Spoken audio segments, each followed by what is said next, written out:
coming to you live from Sophie's Place Broadcast Studio.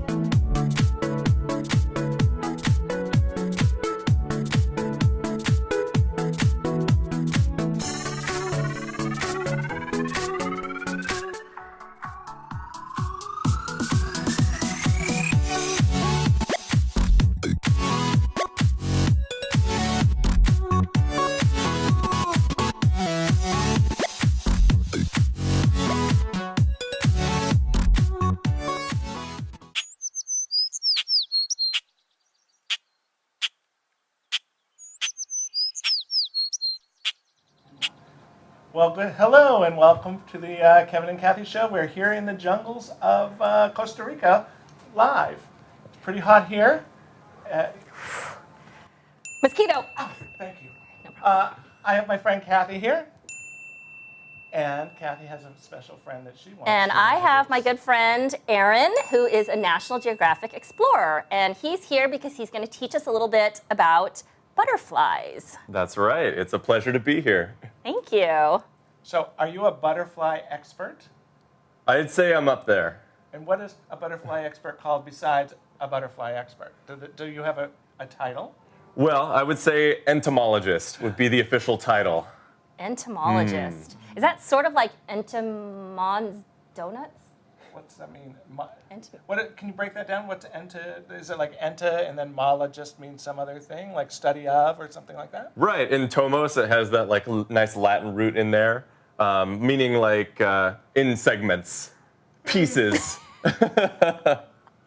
Okay, that was really okay.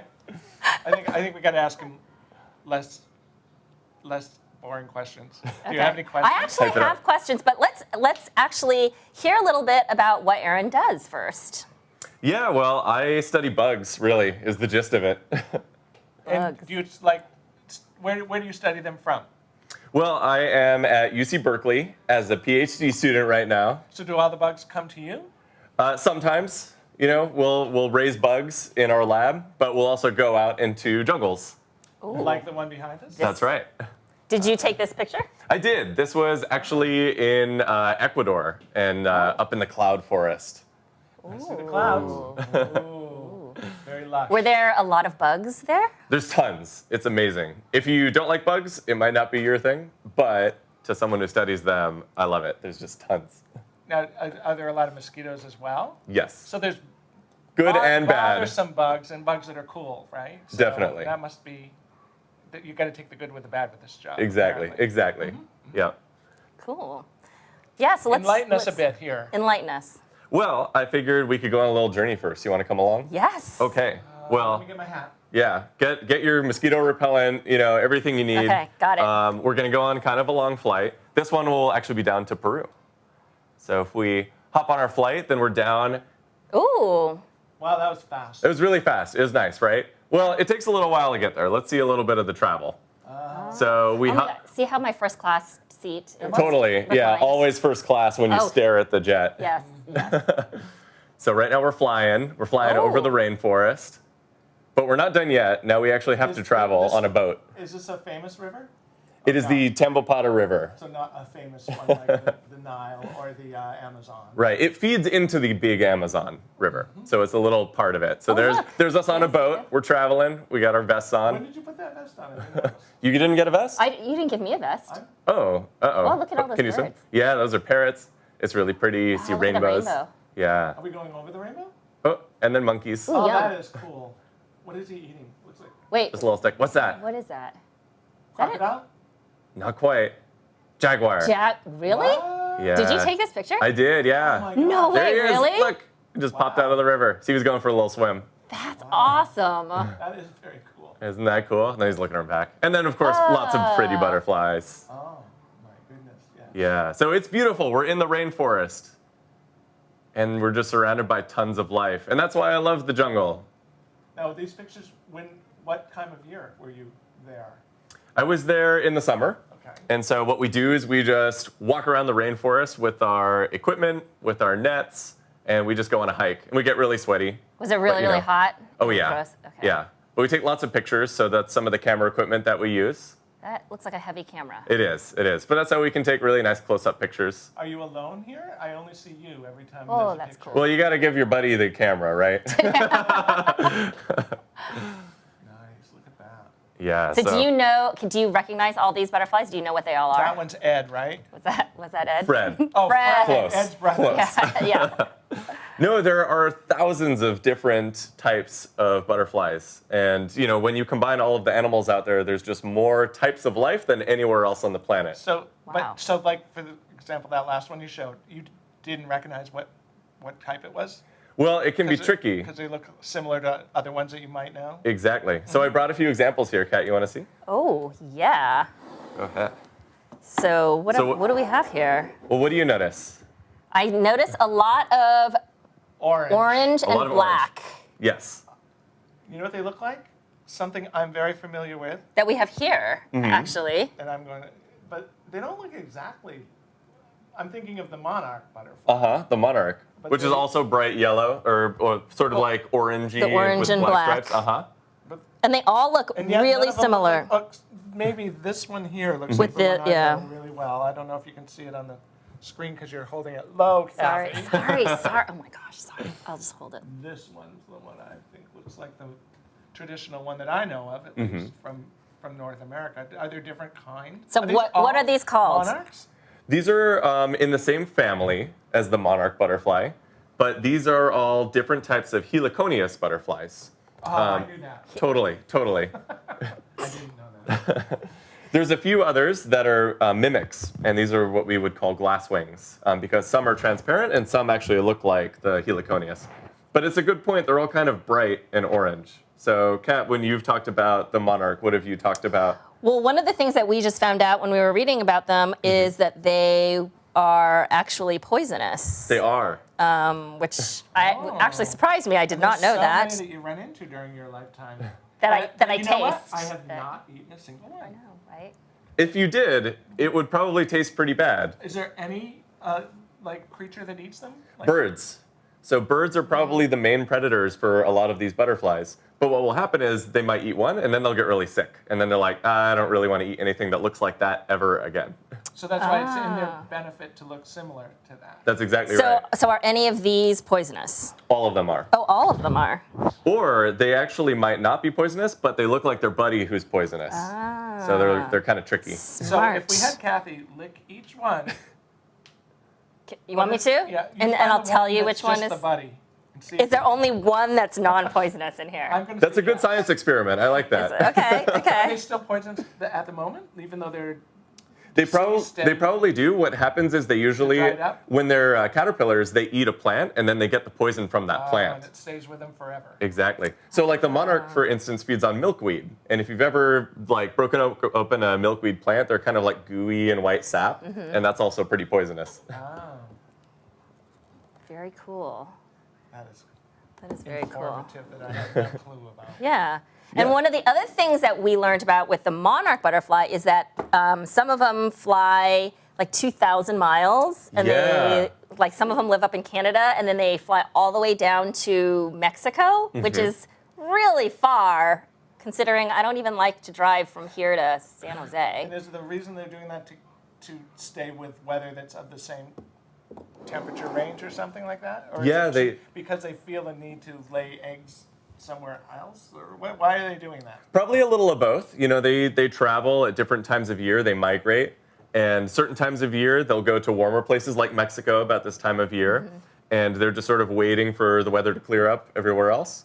And it's actually kind of interesting. It's not one individual that migrates the whole time. They actually lay eggs, and then their babies continue the migration. Oh, really? So they're born knowing how and where to migrate.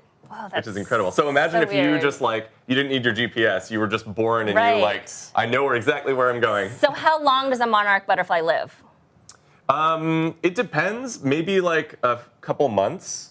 So not a super long time. Little. Yeah, so you might imagine if so weird. if the migration takes a year, Right. they have several different generations, we would say, that continue the migration. Which is really amazing. That is amazing. And you know what I hear that a lot of people do is they make way stations or stop stations or rest stations. I don't know what they call them. It's a big thing now with schools, so that you build this place hoping that they'll stop there. But probably have to be on their route. Yeah. Otherwise, like. But aren't we on the route? We are on the route, right? This is part of the path. So and where we are here at Packard Children's Hospital is part of the path. Okay. I haven't seen a lot here, ever. I don't know if I've looked for them, but I don't even know if that's we the have other thing, I milkweed don't here, know. though. We would have to have milkweed. So I guess that's one of the big pushes that people are saying is to plant milkweed in order to help the monarch butterflies. Yeah, planting their native plant is really helpful to boost their populations. So their populations have been declining, and that might be in part because they don't have as much of their plant as they're used to. And would it be safe for the plant to grow here? And is it It's native, that's right. okay? Yeah. So we could do that, and it wouldn't like harm the environment any. Exactly. I'm gonna go plant some Just don't right eat. now. Just don't eat it. I won't eat it. You know why? Don't eat the milkweed, don't eat the butterflies. Just plant it Just and you'll plant be good. it. Yes, I've heard that it's poisonous, so I'm not going to eat it. Exactly. Yeah, Great. so these are a really beautiful example, and all of the color is within their wings. But if you look really close, the color is coming from something on their wings. What? So I can show a few different examples. Here are a few different butterfly species that we see out in these tropical jungles. And then if you zoom in really, really close on one of those wings, that to the right Those is like under a scales? microscope. Wait a Yeah. minute, the black circle with the white circle, and then the arc of yellow below. That's a close-up of that circle on the wing. Exactly. So if you look at it under a microscope, then you start to see those little scales. So you might not have if you've ever touched a butterfly, some people say you get pixie dust on your fingers, right? So those are the scales that can rub off. So is it true that if you pick up, because you know how when I was little at least, I used to try to catch them, but then if you do that, you might kill the butterfly because then you're getting all the scales off of it. You do You're rubbing scales off if you touch it? Yeah, When you get that powder stuff, right? Exactly. And do they grow back? They don't grow back ever. So you might not kill the butterfly by handling it, but it will lose some of its color, and it might not be able to fly as well. So you do want to be gentle if you're handling them and not really grab them by the wings so much. But they won't actually die if you rub the scales off. They just won't grow back. Can I ask you about color? Of course. It's okay to ask it now. Please. Why? Ooh. What? Why, Ask why away. are they different colors, and why are they bright, and why are they not something closer to like a moth that it can hide when it's against a tree or something like? Yeah, or what good green does so do that in it can Yeah. hide on what a. good does it do it being a bright color? Well, that's an excellent question. That's something that. because I asked. Yeah, it was great. That's something that we try to figure out in our lab. Where does color come from, and how does it benefit them in different ways as they try and survive in nature? So the answer, it really boils down to two things. They can produce color through either a pigment or through what we call a structural color. So pigments you might be familiar with because we make pigments in our skin and in our hair. So if you have darker pigment, some of us have a little less pigment in our hair these days than others. That wouldn't be me you're talking about, I'm sure. But So wait a minute. Does it? I don't know if anybody has noticed this, but my hair is getting lighter as I get older. Does a butterfly fade like my hair fades as they get older? it will indeed. Really? So That is so cool. some I can tell people the age of a butterfly. Oh, that one's a good 3 months old. some people have collections where in a museum it might be decades old or hundreds of years old, and it does fade over time. Oh, so it'll Oh, still like fade even after when they're gone. when they're Yeah. dead. Yeah, and really? that's part of the reason is because you and I and the butterflies kind of produce these darker colors in the same way. We make melanin, so just like we make in our skin and in our hair. So some of these butterflies, the dark part, some of them are pretty black, and some of them are not at all. So does that mean that one's an older specimen? It's a good question. Basically, they're using different genes to make those different colors. So melanin would be one of the genes, and then the orange would be a different type of pigment.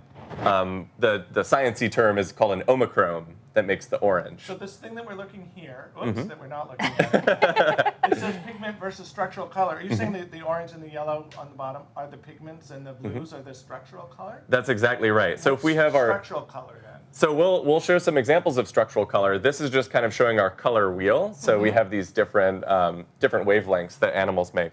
So your question, Kat, was really good. This is very sciencey looking. You won't be tested on this. Don't worry. Oh, goodness. I didn't even bring a pencil. I know. So this is showing the chemicals on how you make these different colors. So like the dark black scales versus the orange scales are different genes. But if you want to make like really shiny blue scales, I like that. this one's really pretty, right? So there's no blue pigment here. I think you're wrong. So oh, wait, it's structural color. Exactly. Right, So if there you you go. zoomed in really, really close, you would see these little like Christmas trees. Whoa. So these are teeny, teeny, teeny, tiny pieces on the scale that make it blue. So how does it make it blue? Like by reflecting light or something? That's exactly right, Kat. So you can make it kind of like how you make a rainbow or how you make a prism. Okay, it reflecting light to make it blue. Does Mm-hmm. it change over like if you're depending on the light source that's around it? So Mm-hmm. like, can it be a different color, or is it always just blue that it reflects? No, you're totally right. It will change color depending on the angle of light. And so I have a little example to show in this next slide, but this is also just showing a little, like So all schematic. those animals also that. do it the same way? They like change. Yeah, beetles, hummingbirds, all the kinds of like shiny colors that you see in nature, animals take advantage of this. And what is What's this the thing? on the, it looks like a plant on the bottom right. Looks like a Yeah, that's a kind of a weird example. It's a plant from Africa, and the berries are like this shiny blue. So they have structural color like everything. They do. So plants, have like blueberries and flowers and things like that. They can actually make blue pigments, but animals really don't make blue or green as a pigment. So this, I think, answers your next question is, can you change this color? And so here we have that same blue butterfly wing, and if you put a little tiny drop of ethanol on the wing, this is Ethanol? ethanol is kind of like an alcohol. You use it to clean surfaces. Oh, what are you doing? But look at that. cool. So what do you think is happening there? Is it, let's see. So is it because the ethanol is almost like acting like a prism? Or is it? Yeah, it's kind of filling in the little bits in the prism. So between the Christmas trees or something? That's exactly right. And then as it dries, it goes back to its normal blue. Dries pretty fast, obviously, right? It just evaporates. Yeah. So then what happens at night when there is no, or when there's very low light? It would probably just look brown when there's, or if you shine the light from behind instead of having it reflect on the top. Yeah. So I think this is a really fun example just showing how, there are these different types of colors and the ways that animals can make them. Yes. Very cool. So these are a couple different examples. And then what we also study in our lab is how butterflies become invisible. So they're That's actually ones that don't have color. You can see right through them. Are these aren't all three one butterfly? The two on the left, those are the same butterfly, just with the light shining from in front and the light shining from behind. That's cool. And then the one on the right is a different species of butterfly, also from Ecuador. Is that a human behind it? That is you. my That is your eyeball. eyeball. And fun fact about human eyes, I'm not producing a green pigment in my eye. I just lack melanin, and so it looks more greenish. So that's a type of structural color as well. So it looks like you both have pretty dark eyes, so you're making plenty of melanin. So, okay, so that butterfly that's clear, but it's not that there's nothing there. There's something there and you can just see through it? Yeah, so they have kind of like you saw those Christmas tree structures that made that butterfly blue. These have a different type of structure, and it makes the light just go straight through them more efficiently, we would say. Is that to hide from predators? Yes, you think? that's what we think. Yeah, this was actually discovered, or at least noted by a guy hundreds of years ago in 1862. He has very nice hair. Yeah, Yes, those are great chops. sideburns. Yeah, the sideburns. I kind of miss the facial hairstyle. I feel like we could pull that You off. can always start a new. A new trend. That's true. So this gentleman was traveling around Brazil, actually, in 1862, and he noticed that all of these different clear butterflies looked like one another. Kind of like these all look like one Right. another, these orange So ones. when you say clear, they're clear and black, right? Yeah. They look kind of yellowish too. There's a little yellow tint on these guys as well, exactly. But what you'll notice in that little ring and what he drew in his notebook is that these were all different species, but they looked like one another. Oh, really? Wow. So he published a paper, and the paper was a theory that we all know pretty well today. It was called On the Theory of Mimicry by Henry Walter Bates. Oh, I just read that. Did you? No. Fun reading, right? It was, yeah. Some nice light So when reading. you say we all know, you mean we all who are entomologists. Ichthyologists? Ichthyologists. Fish people? All the ichthyologists know it. Did I say it again? Whoopsie. So it's really he's only known to bug people, right? Well, I would mimicry say could be- he's in all the kids' textbooks these days. So any biology What grade, textbook.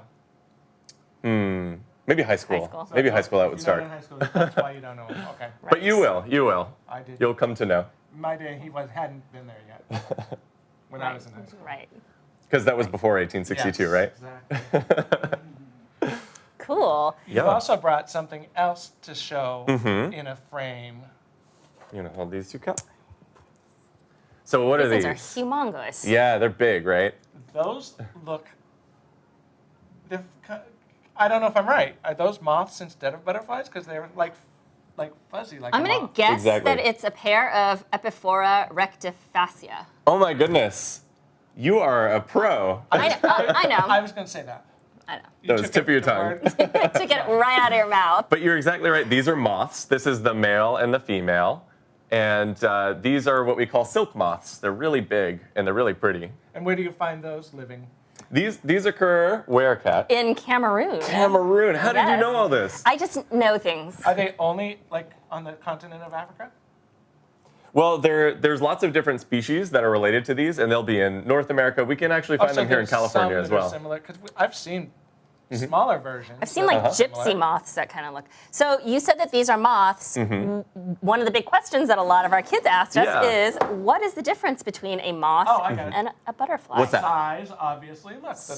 butterflies are But like smaller. clothes moths are. That's true. Let me take Teeny back tiny. size and Yeah. say, let's ask an expert.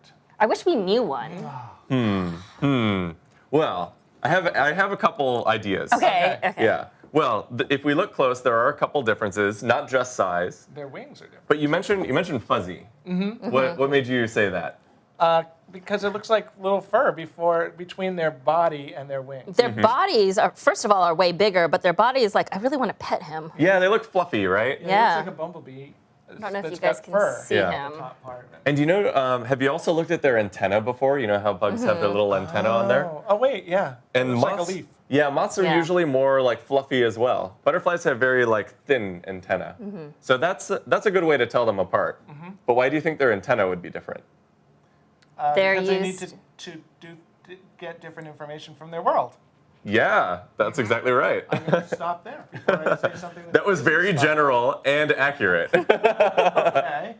Why? So what do you think they use their antenna for? Finding food. Yeah.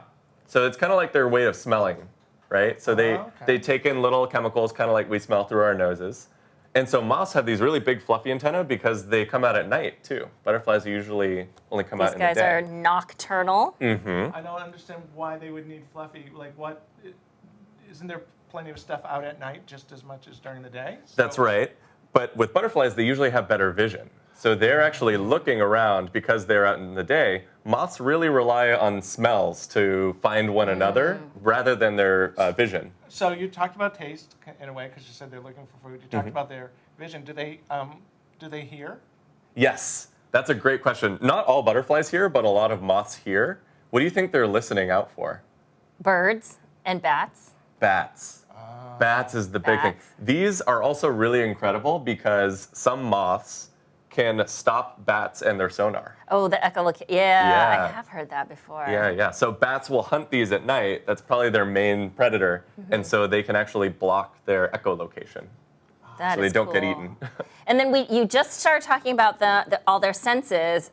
I feel like I have heard before that butterflies can taste with their feet. Yeah, they can. Is that true? Yeah, they also have little sensors on their feet. So So they if have they little- land on a plant, then I've they heard that know it's about the right plant. houseflies. Is that the same thing? Yep.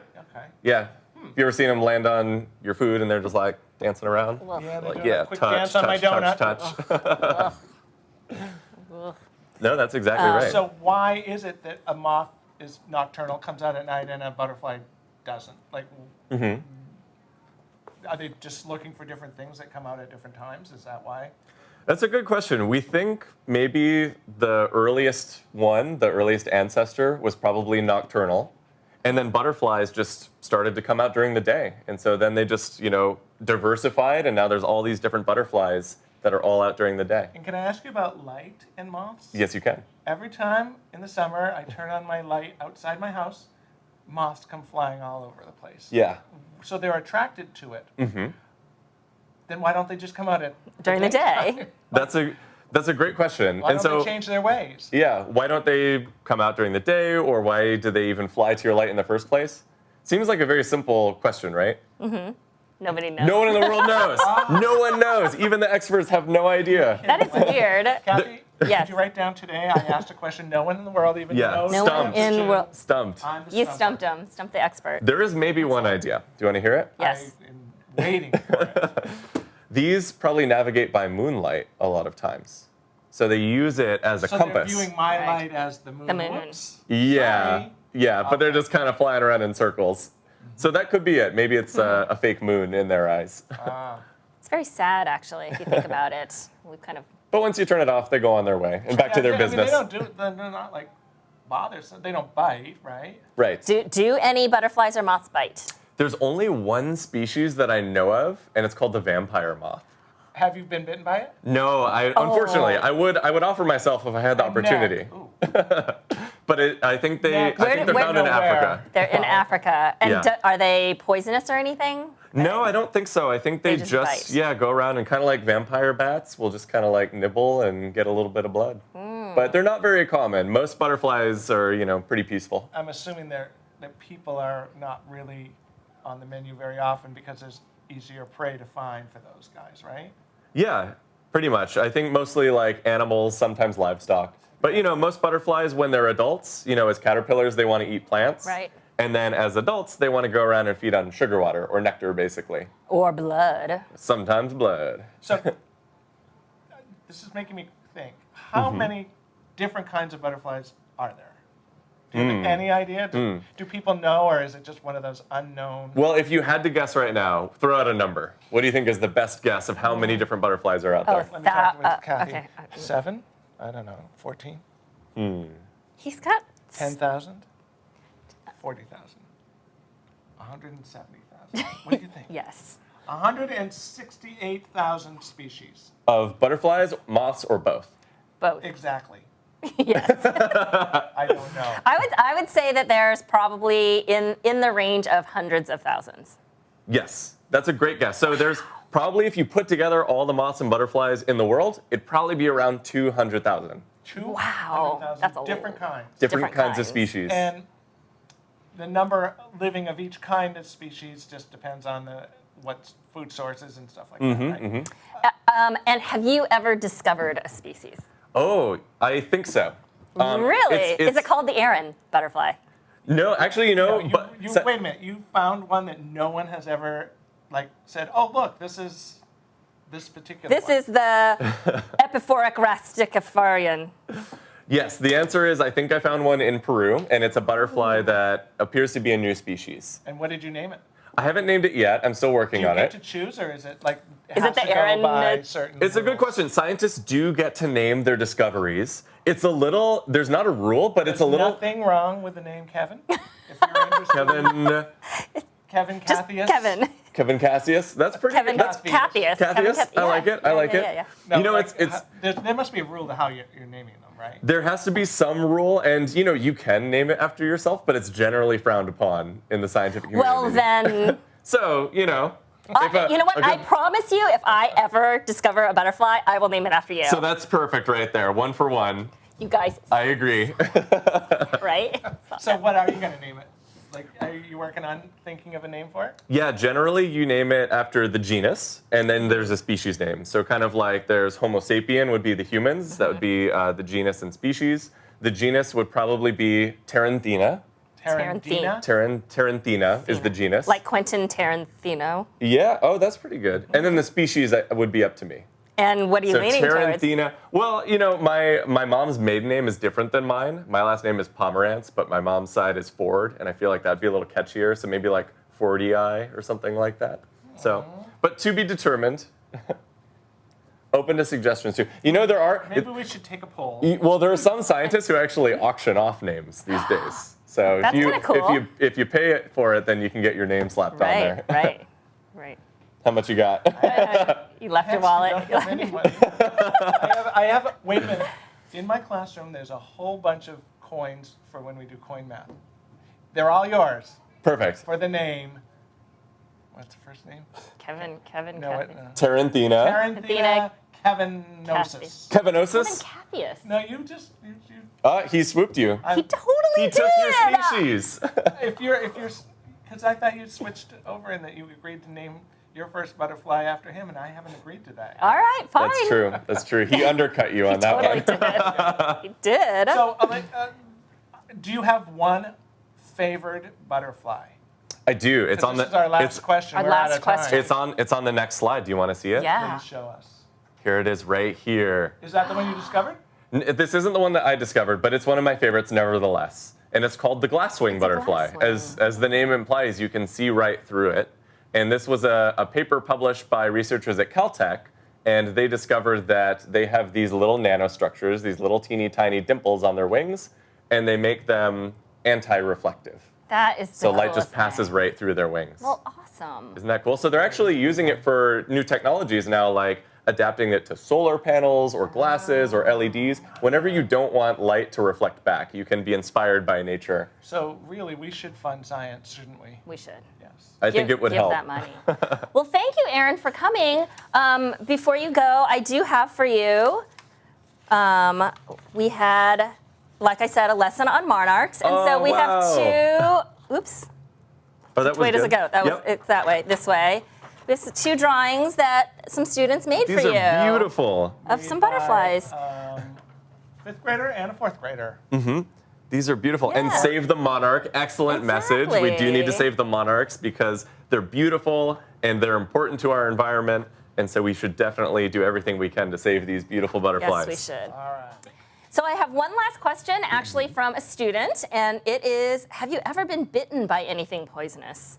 By a bug? All the time in the All rainforest. the time? All the time. You know what it's mostly by? Are ants. So ants sting and bite all the time. And so Do you have to seek medical help, or is it just kind of like? no, ouch? there's only one that's really probably dangerous, and that's called the bullet ant. So, but I haven't been stung by that one, fortunately, because that can sometimes send people to the hospital. Have you ever seen a bullet ant? Yes, I've seen many. I Ooh. try to keep my distance, and good, yeah. and we're also around snakes sometimes. I haven't been bitten by one, but I know some people who have been bitten by snakes, and nobody's died. But you know, you have to be careful in the jungle. What? Okay. One last question. What's the grossest thing you've seen in the jungle? Ooh, grossest. I'm not grossed out easily, so I probably think it's more cool. But maybe Okay. people would think it's gross. It's an anaconda, the giant Ooh. snake, Snake. and it had just eaten a giant rodent called a capybara. Oh, those are. Those are big. Yeah, so it was They're like small full pigs, and right? just sitting there. Yeah, pretty much. And I thought that was really cool. That Some is- people might think that's gross, No, but you that's do see pretty really cool. cool and I'm gross gonna stuff out vote there. for both. It's both cool, Cool and gross. They can be both. Yeah. Very cool. All right. Thank you so Thank much. you, everyone. Bye. Bye.